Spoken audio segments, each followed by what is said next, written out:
Polisi telah memeriksa 7 orang saksi dan menunggu hasil otopsi korban pembunuhan dan mutilasi suami kepada istrinya di Malang, Jawa Timur. Menurut polisi, pembunuhan dan mutilasi ini telah direncanakan, dilakukan dalam kondisi sadar dan dengan peralatan seadanya. Sementara motif pembunuhan dan mutilasi terhadap Made Sutarini adalah karena kesal dan cemburu, karena Made Sutarini telah pergi dari rumah 5 bulan 25 hari dan tuduhan adanya orang ketiga yang tidak terbukti. Aksi sadis suami terhadap istri ini terungkap setelah suami kewalahan dan panik mau membuang jenazah istri yang dipotong 10 bagian dan meminta tolong tetangga yang langsung melaporkan peristiwa ini. Saat ini pelaku mendekam di rutan Polresta Malang Kota, sementara jenazah istri sudah dikremasi Selasa kemarin dan kini telah dibawa ke Bali, tanah kelahirannya. Kawasan Welcome to Batam mendadak jadi perbincangan akibat baliho Prabowo Gibran dipasang pada 2 huruf O di tulisan Welcome to Batam. Baliho Prabowo Gibran itu dipasang mengikuti pola huruf O pada ikon tersebut. Atas temuan pelanggaran ini, Ketua Bawaslu Kepri, Jul Hadril, menghubungi Bawaslu Kota Batam dan Panwascam untuk menindaklanjuti temuan tersebut. Pencopotan baliho Prabowo Gibran dilakukan sebagai tindakan tegas karena adanya pelanggaran aturan kampanye dengan memasang alat peraga yang tidak sesuai ketentuan. Menanggapi pencopotan baliho tersebut, tim hukum tim kampanye daerah Paslon nomor 2 menegaskan jika pemasangan sudah mengantongi izin dan akan melaporkan Bawaslu ke polisi dengan dugaan perusakan.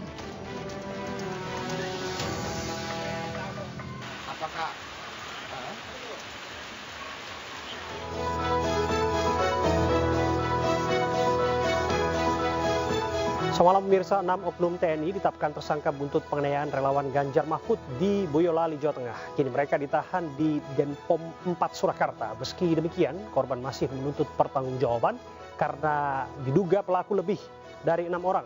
Tak berhenti di situ, tim hukum TPN Ganjar Mahfud pagi tadi mendatangi kantor Komisi Nasional Hak Asasi Manusia atau Komnas HAM untuk melaporkan dugaan pelanggaran HAM dalam kasus yang terjadi di Boyolali termasuk yang terjadi di Sleman.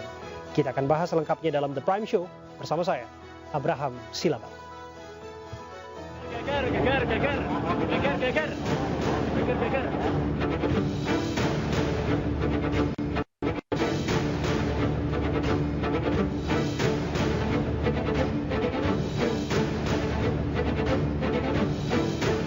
Jadi itu cerita lewat aja dia berhenti dipukul gitu aja.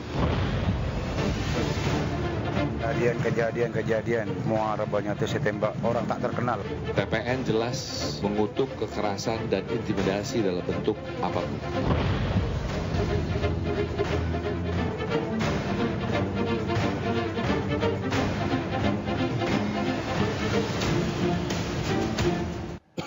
Pemirsa, 6 oknum TNI ditetapkan tersangka buntut penganiayaan relawan Ganjar Mahfud di Boyolali, Jawa Tengah. Kini mereka ditahan di Denpom 4 Surakarta.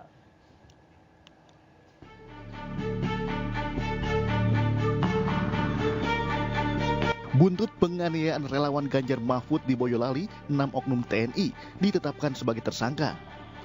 Saat ini para pelaku pengeroyokan tersebut ditahan di Denpom 4 Surakarta. Sementara itu, calon presiden nomor urut 3 Ganjar Pranowo bersama istri Siti Atiko menjenguk relawannya yang menjadi korban penganiayaan di RSUD Pandan Arang, Boyolali, Jawa Tengah. 2 dari 7 relawan masih dirawat intensif akibat terluka berat usai dianiaya sejumlah oknum TNI. Sementara 5 korban lainnya sudah diperbolehkan pulang.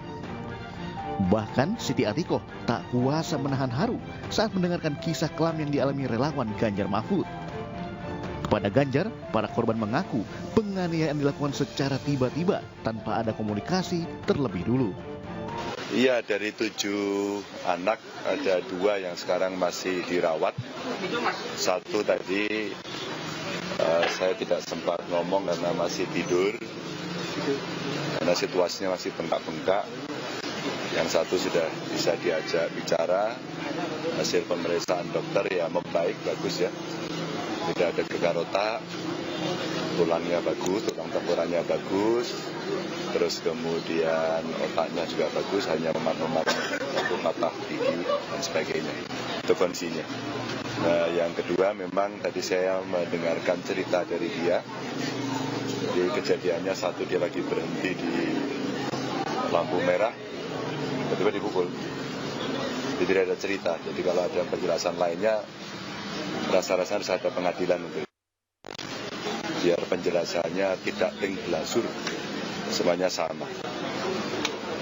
Yang kedua juga tadi kita tidak tahu ceritanya seperti apa, karena saya tidak sempat bicara, tapi yang pertama tadi menceritakan setelah itu dia ditarik ke dalam, dipukuli mereka yang berseragam.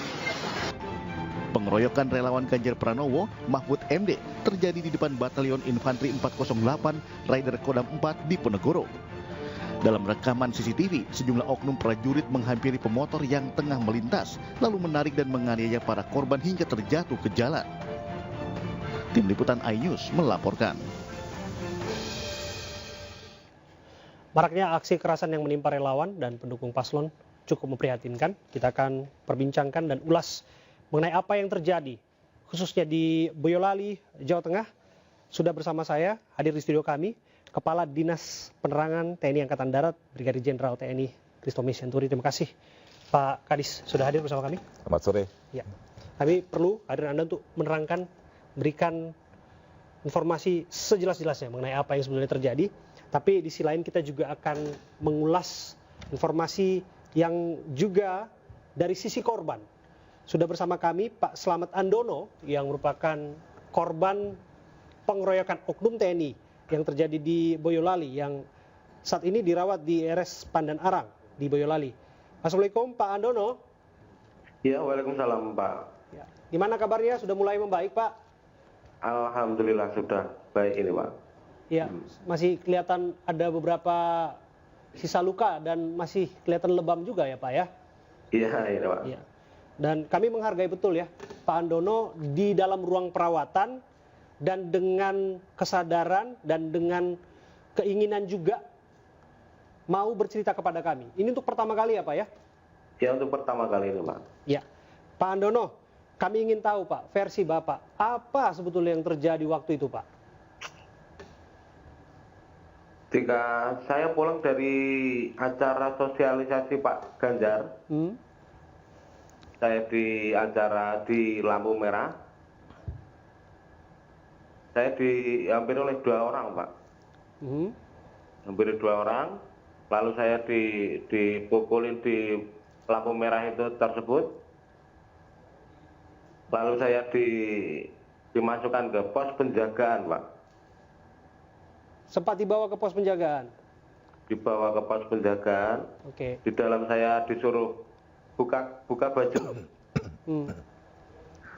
Terus di dalam pos penjagaan tersebut saya sempat dipukulin juga Pak. Oke. Di area kepala, badan.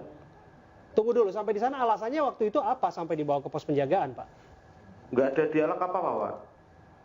Ditarik aja begitu? Iya, langsung dimasukkan ke pos penjagaan tersebut. Bapak sempat tanya? Nggak sempat tanya saya Pak. Oke. Saya dipukulin terus. Ada waktu itu sendiri Pak atau ada teman yang lain atau rekan yang lain? Pertama sendiri saya Pak. Oke. Waktu itu sendiri dan ternyata ketika Ya. di pos penjagaan ternyata lebih dari 1 orang, gitu Pak? Iya. Setelah saya itu selang beberapa saat ada teman-teman saya yang menuju ke pos penjagaan tersebut Pak. Apa yang waktu itu disampaikan? Tentu saja nggak serta-merta dong, tiba-tiba langsung tarik, langsung pukulin dan lain sebagainya. Barangkali ada umpatan atau semacam informasi, bahasa yang disampaikan oleh oknum waktu itu? Nggak ada kata-kata apapun Pak. Oh. Oke. Kalau waktu itu, ini Pak, informasinya kan simpang siur, tapi kami harus juga pastikan. Apakah Anda salah satu pengendara sepeda motor yang menggunakan knalpot bising? Ya, tapi posisi di lampu merah itu saya nggak geber-geber knalpot saya Pak. Oke. Dan posisi lampu merah itu berdekatan ya? Dengan Iya, berdekatan. markas TNI waktu itu? Iya, berdekatan Pak. Oke. Dan waktu itu ada peringatan nggak ke teman-teman Bapak supaya nggak bising, supaya nggak geber-geber sepeda motor gitu? Nggak ada peringatan apapun, nggak ada kata-kata apapun Pak. Oke. Pak, kami juga ingin pastikan Pak, waktu itu kan Bapak keadaan terluka dan saat ini kan sudah keadaannya semakin pulih. Ya. Waktu itu luka-luka di bagian mana aja Pak? Oh, yang paling memar di bagian kepala, Pak. Di bagian kepala sama gigi kan copot satu, sama muka. Oke. Dan nggak berselang lama kemudian Pak Ganjar, termasuk Bu Atiko juga menjenguk ya Pak? Iya, sempat menjenguk ke sini, Pak. Apa yang disampaikan Pak? Ya cuman bisa ngucapin semangat. Oke. Jadi singkat cerita itu adalah rangkaian agenda kampanye Pak Ganjar di Boyolali, Pak. Iya, acara sosialisasi Pak Ganjar itu, Pak. Oke. Nah, kemudian kami dengar juga ada semacam bingkisan, Pak, yang disampaikan. Ini kan sebagai ungkapan bela rasa atau apapun istilahnya itu, dan kemudian bingkisan itu ditolak. Pak Andono termasuk yang menolak? Iya, pihak keluarga menolak, Pak. Kenapa, Pak? Ya karena, ya itu tadi Pak, karena pihak keluarga juga nggak terima sama perilaku dari oknum TNI tersebut, Pak. Oke. Nah, Bapak sudah sebut oknum TNI. Kira-kira nih Pak, kan 6 sudah ditetapkan menjadi tersangka dan sudah ditahan di Denpom 4 Surakarta. Iya. Kami dengar ini kurang dianggap memuaskan oleh pihak keluarga. Karena diduga pelaku lebih dari 6 orang. Betul, Pak? Betul, Pak. Oke. Saya akan minta keterangan, saya akan gali keterangan ke Pak Kadis Penat, Brigjen TNI Kristome Sianturi. Pak Kristome, apa yang terjadi di sini tentu saja sudah diambil tindakan yang cepat dan terukur tentu saja oleh petugas untuk memastikan 6 orang menjadi tersangka. Tapi disebutkan pelakunya tidak hanya 6 orang, Pak. Bagaimana penjelasannya? Oke, jadi sebelumnya pimpinan TNI Angkatan Darat mengucapkan permohonan maaf kepada masyarakat Boyolali atas terjadinya kasus penganiayaan atau main hakim sendiri dari oknum prajurit Kompis 8B Yonif 408 Subrasta. Dan kami juga berdoa atau berharap agar Mas Slamet Andono dan teman-teman yang menderita luka-luka bisa segera pulih kembali, Mas. Gitu ya. Kemudian kejadian ini memang terjadi pada tanggal 30 Desember 2023 sekira pukul 11. Ya. Jadi pada saat itu anggota kita ini sedang bermain poli atau olahraga, kan itu hari libur ya. Betul. Nah, kemudian mereka melihat ada konvoi yang melalui Jalan Perintis Kemerdekaan, itu persis tepat di depan markas Kompis 8B Yonif 408 gitu ya. Nah, kalau memang di rekaman itu sendiri, rekaman CCTV yang kita lihat itu, sepintas langsung anggota melakukan pemukulan terhadap teman-teman tadi, gitu ya. Tetapi kan proses ini tidak hanya 30 detik itu kalau kita lihat di CCTV. Ada proses sebelumnya, gitu. Jadi kan konvoi ini juga panjang, tidak hanya konvoi hanya yang terekam di CCTV itu tadi. Nah, jadi hasil pemeriksaan kita menyatakan kepada anggota tadi, oknum tadi, bahwa mereka sudah mengingatkan yang mungkin yang rangkaian depan ya, jangan geber-geber di depan kami, depan markas kami ini. Jadi ada upaya peringatan tadi baru disampaikan. Kalau yang keterangan yang kita dapat, termasuk dari masyarakat dan sekitarnya juga, mereka menginginkan jangan sampai ada geber-geber itu di depan markasnya Yonif 8 tadi gitu. Penyampaian itu disampaikan ke siapa, Pak? Apa? Penyampaian peringatan itu disampaikan ke siapa? Itu kan rombongan banyak. Rombongan panjang, depan dan belakang gitu ya. Mungkin kayak Mas Slamet Andono saya nggak tahu posisinya ada di mana dia. Nah, jadi gitu. Kemudian akhirnya karena masih berlalu mungkin puncak kekesalan mereka, nah terjadilah kasus penganiayaan ini. Nah ini memang kita sayangkan terjadi kasus penganiayaan, kasus main hakim sini. Itu tidak bisa kita benarkan. Gitu. Apapun ceritanya tidak bisa benarkan. Dan atas perintah dari pimpinan TNI Angkatan Darat, kita dengan cepat merespon, kita tangkap, langsung kita tangkap, kita tahan untuk melakukan proses hukum. Kemarin ada 15 orang yang sudah kita tahan. Ada 15 orang untuk kita mintai keterangan, ya. Ditahan di Madenpom 4 Surakarta, gitu ya. Tetapi dari 15 orang ini setelah dimintai keterangan, di berita acara pemeriksaan kan kita lihat siapa yang terlibat langsung melakukan pemukulan, siapa yang mendorong, siapa yang tidak atau yang sekedar ikutan. Ternyata di antara 15 orang ini ada juga yang ikut melerai, artinya menahan dari teman-teman yang lain untuk tidak mukul. Dan mereka tidak terlibat di situ gitu. Tapi yang memukul, menendang, menyeret, ada, makanya sekarang sudah ditetapkan status tersangka ada 6 orang, yaitu Prada YE, Prada PM, Prada AP, Prada JC, Prada FL, dan MI. Singkat kata, Bapak ingin menafikan, mengatakan bahwa tidak benar ada puluhan anggota yang ikut mengeroyok relawan. Ya, betul. Mungkin saat itu orang yang rame di situ, kan karena sudah ada yang dibawa ke dalam markas, kan, dikerubungi macam-macam. Nah, tapi dari keterangan 15 orang ini ditahan, kita BAP, bagaimana? Ada beberapa yang memang yang mereka memukul, menendang, menarik kendaraan. Oke. Kalau yang kita lihat di videonya itu kan Pak, apakah kemudian orang-orang ini yang tertangkap di video itu, atau orang-orang yang sebetulnya juga tidak hanya ada dalam video itu? Kan kita mencocokkan antara data CCTV tadi, video dengan mukanya, dengan pengakuan dari prajurit tadi. Nah, itulah makanya Denpom bisa menentukan, tersangkanya 6 orang ini, gitu. Dan kita merespon cepat itu, sudah kita keluarkan status tersangkanya, dan saat ini sedang penanganan sementara selama 20 hari. Alasannya apa, Pak? Kenapa harus kemudian melakukan aksi pemukulan? Barangkali bisa dijelaskan kepada publik keterangan masing-masing tersangka ini. Ya, kalau kita dapatkan keterangan sementara dari mereka itu, bahwa mereka kesal dengan suara bising yang ditimbulkan oleh knalpot brong yang sudah dimodifikasi itu, gitu loh. Nah, ini puncak kekesalan mereka, gitu. Kenapa? Kan kalau biasanya kan kalau di depan markas TNI kan ada kecepatan sekian kilometer per jam, jangan ngebut, gitu ya. Terus kemudian ya kalau bisa ya jangan membayar gas itulah, motor itu. Itu kalau di depan ya. Tapi kan kalau misalnya itu melintas kan Pak, apakah kemudian aturan itu juga berlaku kepada publik? Jangan-jangan banyak orang yang belum tahu sebetulnya melintas harus dengan kecepatan tertentu, melintasi markas TNI dan sebagainya. Ya, memang kan itu jalan umum ya. Tapi kan ada beberapa seperti rumah sakit, kemudian juga tempat ibadah, gitu ya. Itu tertuang dalam aturan nggak sih Pak sebetulnya Pak? Sebenarnya kan tidak tertuang dalam aturan, tetapi kan ada simbol biasanya itu. Komplek militer, 30 km per jam. Nah, itu dipatuhi harusnya. Kan kita melihat itu, Pak.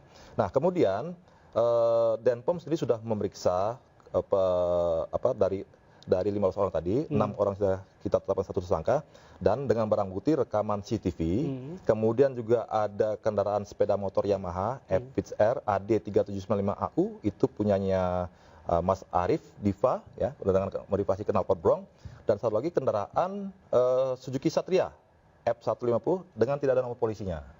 Nah, ini disita Pak? Itu sebenarnya barang bukti, itu sebagai barang bukti kita.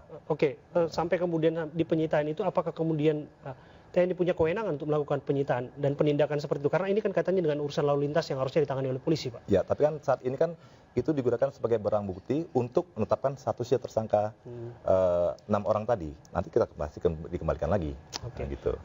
Pak Kristomai, saya juga harus dalami, Pak, supaya kemudian tidak simpang siur informasi mengenai apakah kemudian insiden pengeroyokan ini terencana dan kemudian diarahkan secara sengaja untuk relawan Ganjar Mahfud. Saya akan dalami keterangan Pak Kristomai. Kita harus break sejenak ya Pak ya. Jawabannya akan disampaikan nanti. Termasuk juga Mas Sandono masih bersama dengan kita. Kami akan kembali dalam The Prime Show bersama saya Abraham Silaban. Saat lagi.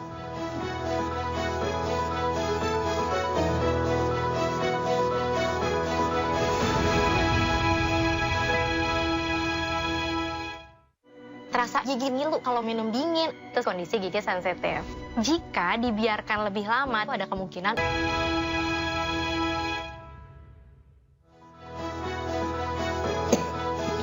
Anda kembali bersama kami dalam The Prime Show. Bersama saya Abraham Silaban, saya masih bersama dengan Kadispen TNI Angkatan Darat, Brigjen TNI Kristomai Sianturi, dan masih bersama dengan Pak Slamet Andono, salah satu korban pengeroyokan di Boyolali. Saya akan sampaikan informasi mengenai Ibu Siti Atikoh Supriyanti, istri Ganjar Pranowo, yang menangis saat menjenguk korban pengeroyokan oknum TNI di Boyolali, Jawa Tengah. Tak kuasa menahan tangis saat mendampingi suaminya, Siti Atikoh Supriyanti, istri calon presiden nomor urut 3, terisak ketika menjenguk relawan yang menjadi korban pengeroyokan oknum TNI di Boyolali, Jawa Tengah.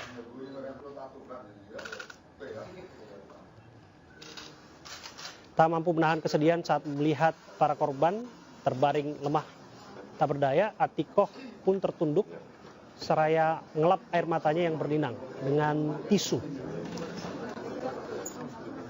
Atikoh dan Ganjar menjenguk korban kekerasan oknum TNI RSUD Pandan Arang Boyolali yang terluka parah akibat penganiayaan yang diterimanya. Nah, statement resmi ini khusus yang kronologi, karena dari pejabat lain sampai dengan Kapus Pen itu walaupun tertulis dan Panglima pada saat malam tahun baru tidak menyinggung kronologi. Nah, kronologi ini kan sangat tidak akurat. Artinya saya bisa membayangkan karena saya pernah menangani banyak hal seperti ini. Ini adalah murni testimoni atau pengakuan dari terduga tersangka, kelihatannya begitu. Karena apa dinyatakan bahwa pertama salah paham antara kedua belah pihak. Padahal videonya menunjukkan hal yang bertolak belakang malah. Nggak ada itu. Apa dua belah pihak terlihat seperti diskusi atau kan nggak ada langsung itu. Kemudian statement yang kedua. Ya, itu dia. Tadi kita lihat ekspresi kesedihan dari Ibu Siti Atikoh, termasuk juga keterangan yang disampaikan oleh Wakil Ketua TPN Ganjar Mahfud, Jenderal Purnawirawan TNI Andika Perkasa. Saya ke Pak Andono. Pak Andono, Anda melihat waktu itu Bu Atikoh menangis? Saya tidak sempat melihat, Pak. Oke, tapi sempat komunikasi tidak dengan Anda? Tidak. Komunikasi sama sekali, Pak. Tidak menyampaikan sesuatu barangkali? Apa sih yang disampaikan oleh Pak Ganjar waktu itu kepada Anda? Ya cukup mengucapkan semangat aja buat saya dan teman-teman korban ini, Pak. Oke. Mengenai kemudian berkampanye iring-iringan dengan menggunakan knalpot bising, knalpot brong istilahnya ya. Apakah itu memang sudah awam, sudah sering dilakukan di sana oleh Anda bersama dengan rekan Anda? Kalau sering sih belum, Pak, tapi sudah dari dulu emang gitu di sini, Pak. Oke. Jadi itu semacam sudah kebiasaan oleh warga di sana. Setiap kali ada masa kampanye selalu ada iring-iringan sepeda motor, begitu? Iya, Pak. Dan kebanyakan itu menggunakan knalpot bising? Kebanyakan menggunakan knalpot brong itu, Pak. Itu kesepakatan atau seperti apa? Kalau itu emang dari dulu emang sudah jadi kebiasaan itu, Pak. Oke. Nah, ditindak oleh petugas tidak? Tidak, Pak. Tidak. Jadi tidak. Pak Andono ingin mengatakan bahwa kelompok Pak Andono dan kawan-kawan bukan kelompok yang pertama menggunakan knalpot bising dalam iring-iringan kampanye. Tapi barangkali saya harus pastikan nih, barangkali ini adalah kelompok pertama yang malah mengalami penganiayaan karena knalpot bising.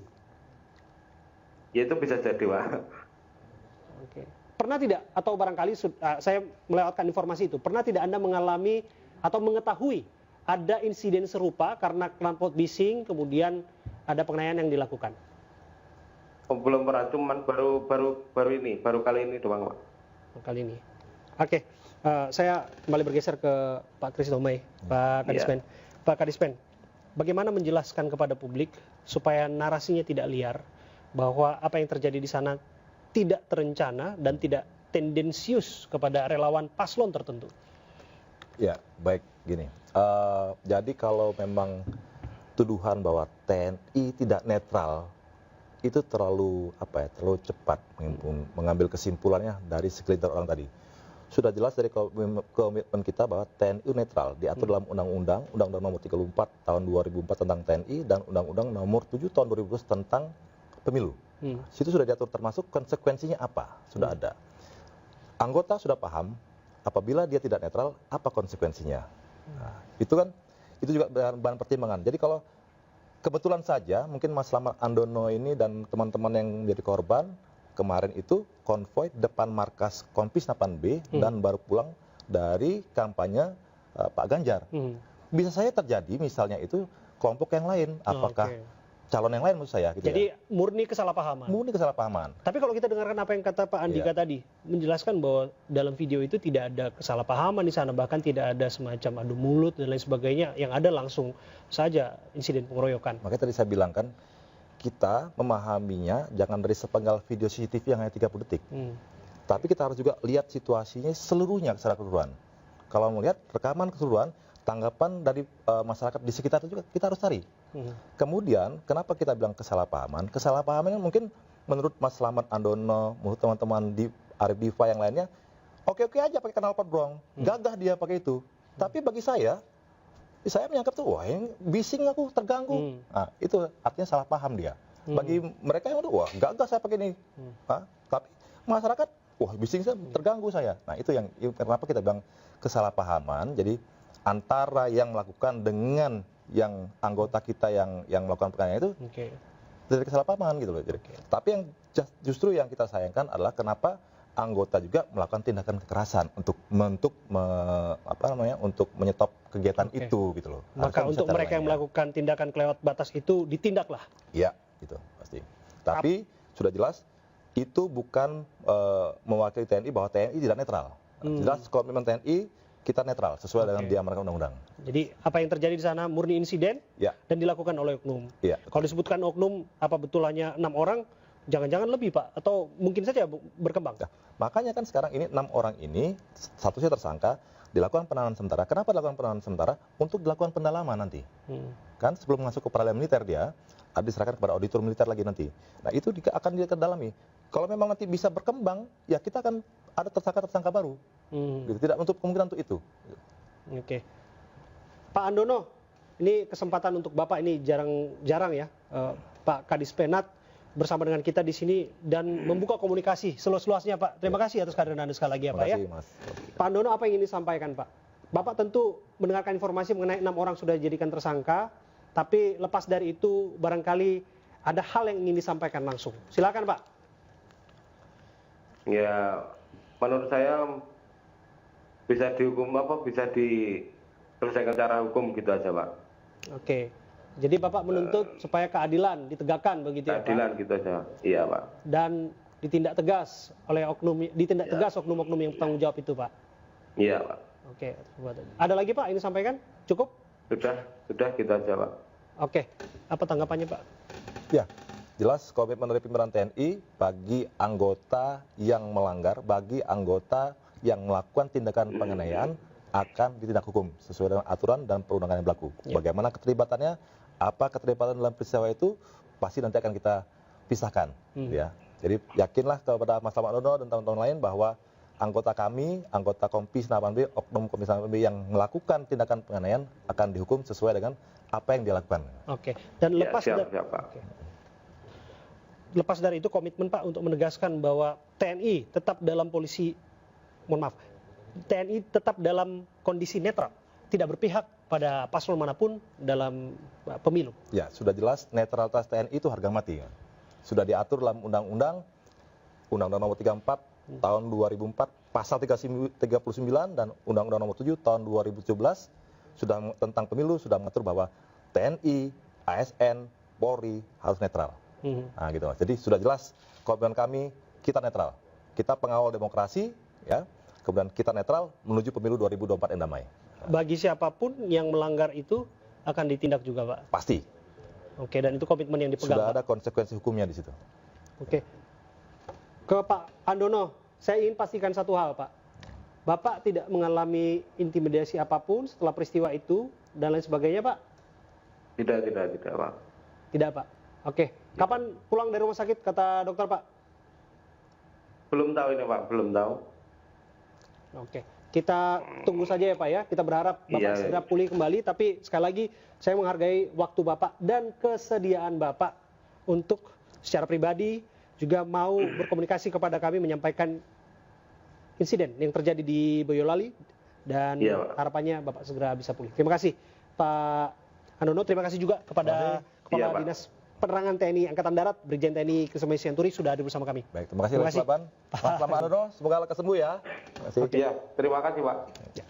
Pemirsa, kami akan kembali untuk Anda saat lagi. Tetaplah bersama kami.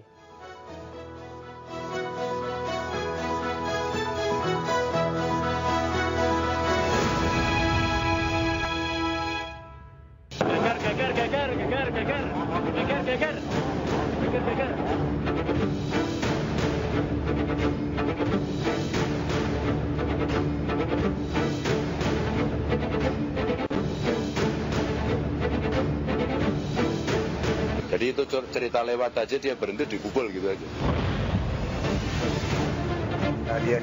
Kejadian, muarabahnya itu tembak orang tak terkenal. PPN jelas mengutuk kekerasan dan intimidasi dalam bentuk apapun. Anda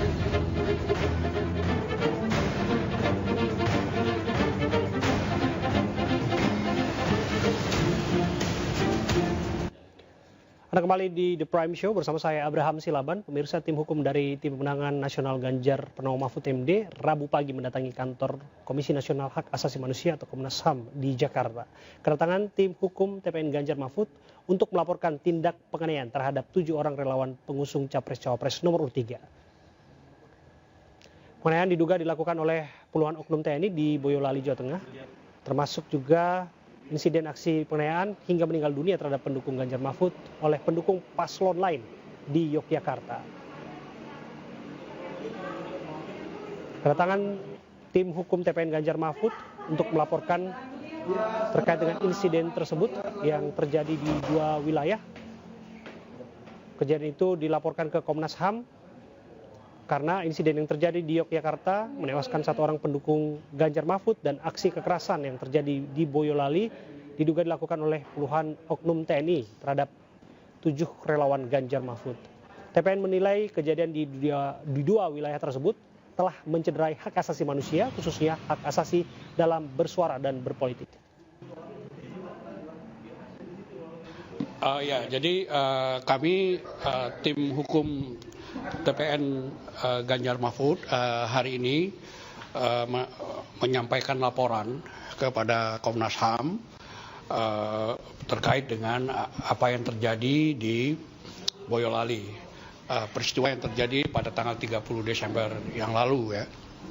Kami menyampaikan kepada Komnas bahwa peristiwa tersebut adalah merupakan bentuk dari pelanggaran hak asasi manusia, khususnya pelanggaran terhadap hak bebas dari penyiksaan.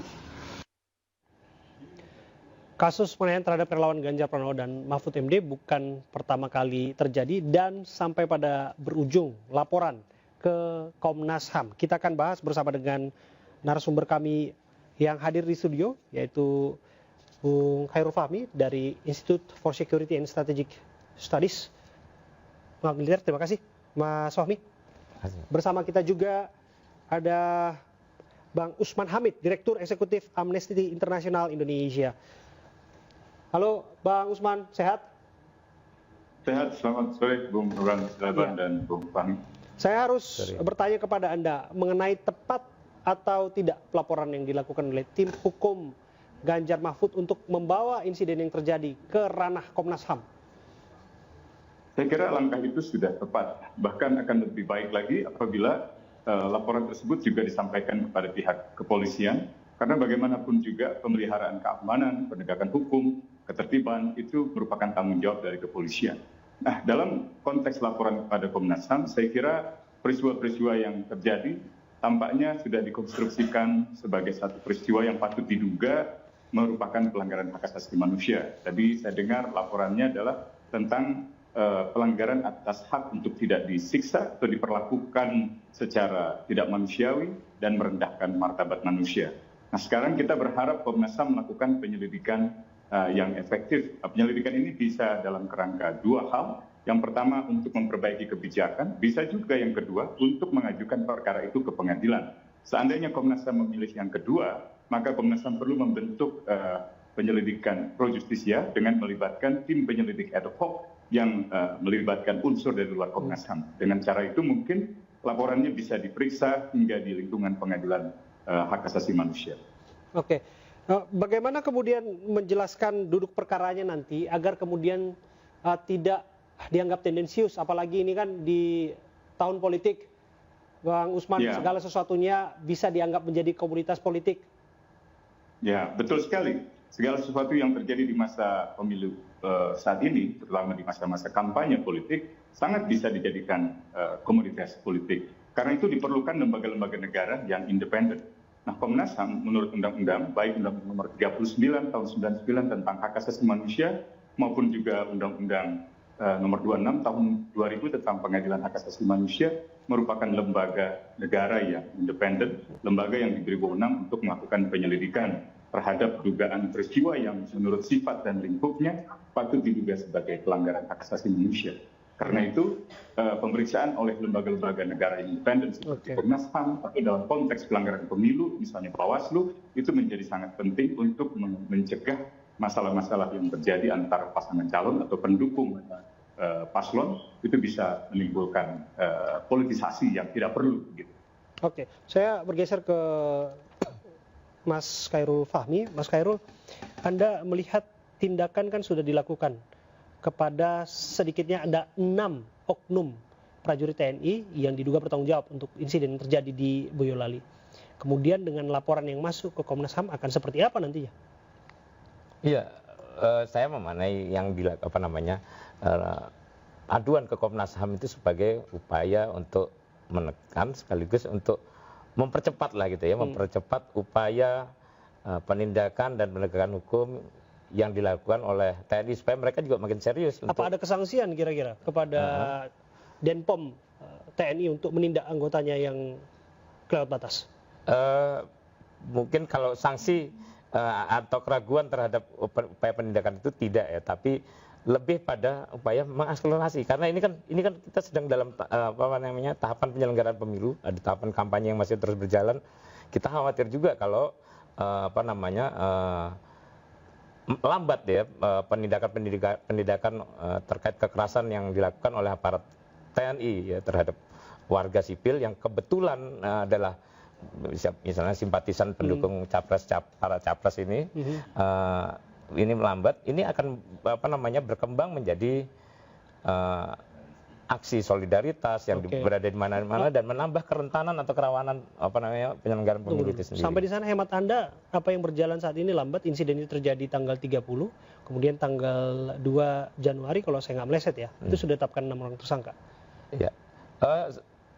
Setelah ada reaksi itu agak cepat ya, tapi sebelumnya dari kejadian pemukulan sampai kemudian ada ada klarifikasi, ada penjelasan dari Kodim, dari Pendam gitu. Itu saya kira masih agak lambat ya. Ada upaya untuk menghindar dari tudingan bahwa aparat TNI sudah melakukan kekerasan yang sifatnya tidak patut gitu dilakukan. Oke. Anda sependapat, Bang Usman? Ya, saya kira benar sekali bahwa di dalam hari-hari pertama atau pekan pertama setelah kejadian, ada kesan di lingkungan TNI, khususnya Kapus Pen misalnya, atau dari pihak Kodam, masih menjelaskan peristiwa itu seolah-olah bisa dibenarkan, atau seolah-olah hanya sekedar salah paham.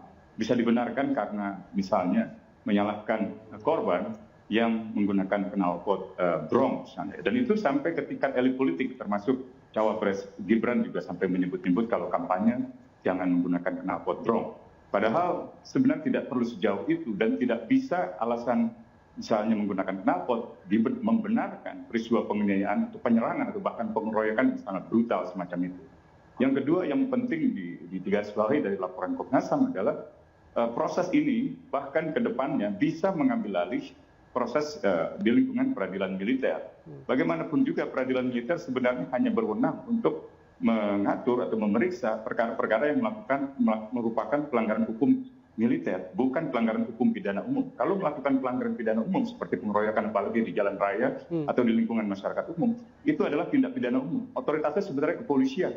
Tapi karena reformasi TNI, reformasi kepolisian kita masih belum menghasilkan perbaikan sistem peradilan militer untuk benar-benar diserahkan ke lingkungan peradilan umum, khususnya dalam konteks pelanggaran hukum pidana umum, dan diserahkan ke pengadilan HAM dalam konteks pelanggaran hak asasi manusia, maka masih seringkali kasus-kasus semacam ini ditarik ke lingkungan peradilan militer, lalu diberikan sanksi-sanksi yang bersifat internal, indisipliner, dan seterusnya. Nah, di dalam Undang-Undang Nomor 39 Tahun 99 tentang hak asasi manusia, kalau kita lihat ketentuan pasal 90, 91 dan seterusnya, itu masih bisa kita lihat bahwa kewenangan Komnas HAM sebagai lembaga penyelidik atau lembaga hak asasi manusia yang memiliki kewenangan penyelidikan itu tidak bisa dihentikan atau tidak terhalang oleh adanya proses penyelidikan di lingkungan peradilan lain, misalnya peradilan militer.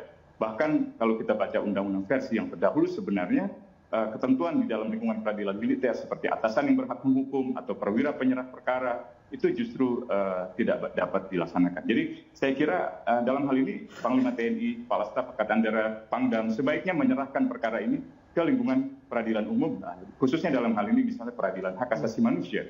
Kenapa? Karena itu akan menimbulkan kesan keterbukaan dari TNI dan juga objektivitas di dalam proses hukum di hari-hari mendatang. Apa itu bisa dieksekusi? Nanti saya ke Mas Khairul Fahmi. Kita harus break sejenak. Kami akan kembali saat lagi untuk Anda.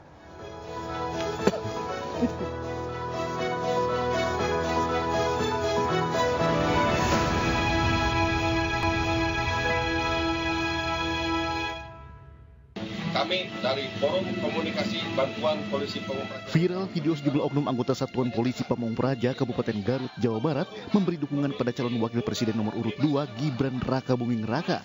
Dalam video tersebut mereka menyatakan Indonesia butuh pemimpin muda di masa depan. Kami dari Forum Komunikasi Bantuan Polisi Pamung Praja Kabupaten Garut menyatakan Indonesia membutuhkan pemimpin muda di masa depan. Mas Gibran Rakabuming Raka.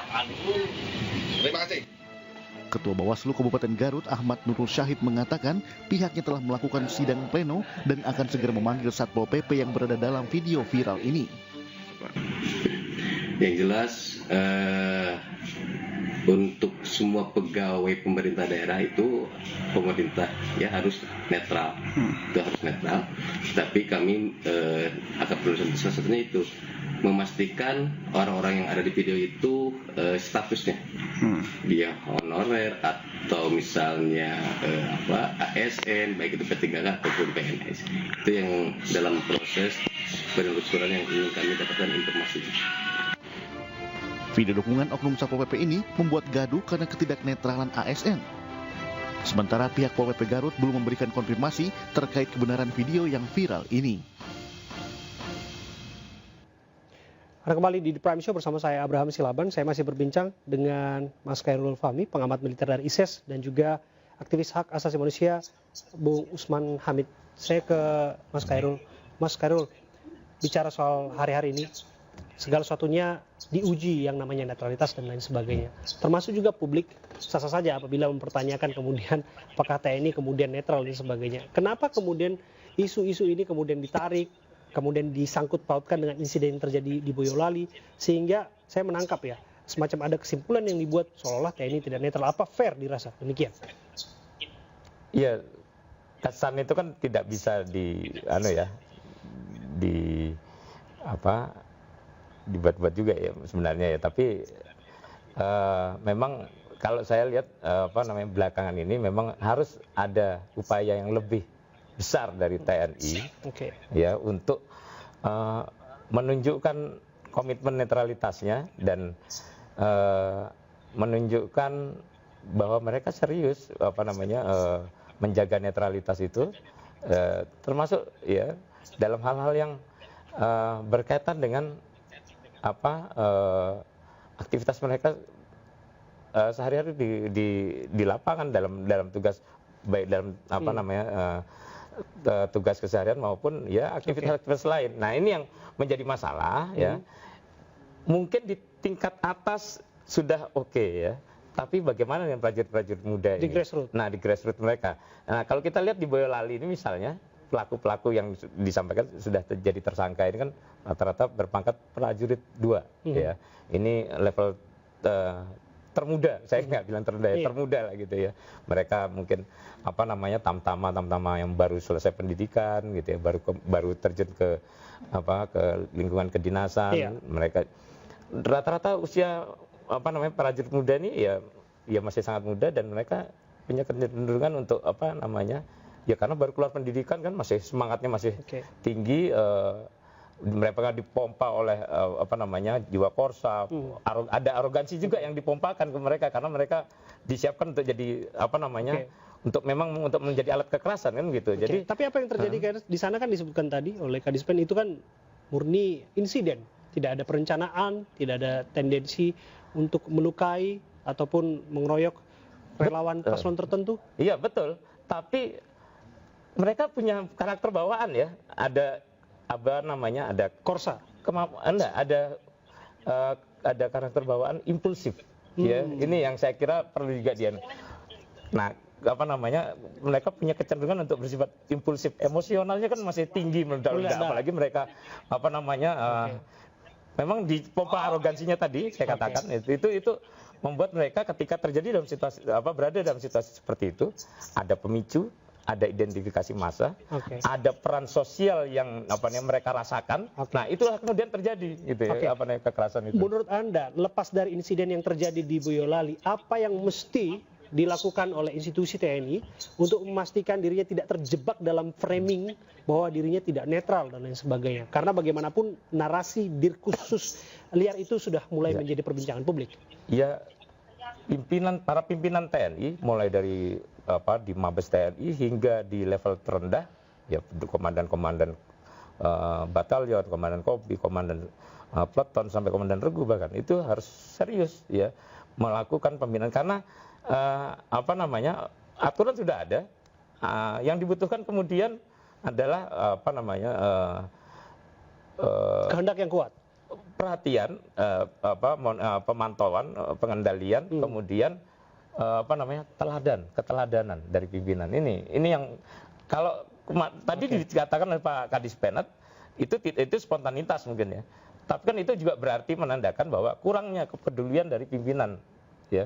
Mereka kurang antisipatif terhadap situasi seperti itu. Untuk memastikan tidak ada eskalasi termasuk misalnya nih kalau saya mau contohkan yang di Boyolali itu kan mestinya bisa dimitigasi sejak awal ya. Oh, knalpot brong itu mungkin dianggap sudah biasa digunakan ya dalam kampanye.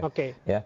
Terus konvoi juga sudah biasa gitu ya. Termasuk kemudian harusnya terinfo dong. Ya, ketika misalnya ada agenda kampanye capres melalui tertentu jalur-jalur ini. Nah, itu kan komandan Kodim, komandan batalion itu sebenarnya kan bisa berkoordinasi dengan Kapolres dan KPU untuk kalau bisa jangan diarahkan lewat sini dong. Nah, kan itu supaya terhindar dari hal seperti itu. Terakhir Bung Usman yang Anda sampaikan. Ya, saya kira sebenarnya sumber dari potensi pelanggaran terhadap netralitas itu bisa berasal dari bawah, dari atas justru. Kenapa? Karena Presiden sebagai Panglima tertinggi telah menunjukkan keberpihakannya kepada pasangan calon tertentu, dalam hal ini 02. Dan Presiden juga terkesan menunjuk pimpinan TNI misalnya, itu dari orang-orang yang sangat dekat secara pribadi. Misalnya Panglima TNI Pak Agus Subianto sejak di Surakarta, di Solo. Demikian pula Kepala Staf Angkatan Darat yang merupakan menantu dari Menko Marinvest, Jenderal Luhut Panjaitan. Jadi hal-hal semacam ini dilihat di bawah seperti semacam satu iklim yang membuat mereka merasa kalau begitu kita berada di bawah arahan Presiden, Panglima, Kepala Staf yang kebetulan dekat dengan Jokowi, dekat dengan Menko Marinvest, dan karena itu tidak memberi dukungan pada yang lain, bisa seperti itu gitu. Mungkin peristiwanya seperti kebetulan, tapi kalau kita lihat dalam kasus Boyolali, korbannya itu korban relawan dari 02 gitu, dan beberapa peristiwa yang terjadi juga seperti itu. Bahkan dalam kasus di KPU ada seorang mayor aktif yang justru menggunakan seragam pendukung 02. Jadi dari mulai elit politik ini yang menurut saya khususnya di elit militer janganlah terlalu mau ditarik ke dalam politik praktis gitu, karena di tingkat bawah implikasinya bisa sangat fatal gitu, seperti yang terjadi di belakangan ini. Terima kasih. Jadi saya kira aksi main hakim sendiri harus dihentikan apapun alasannya, tidak boleh main hakim sendiri. Sepakat. Terima kasih Bang Usman Hamid atas kehadiran Anda melalui Zoom, dan terima kasih Mas Khairul Fahmi, pengamat juga yang sudah hadir bersama kami. Dan pemirsa, demikian jumpa kita di The Prime Show, mewakili kerabat kerja yang bertugas, saya Abraham Silaban, pamit undur diri, terima kasih, sampai jumpa. Thank you.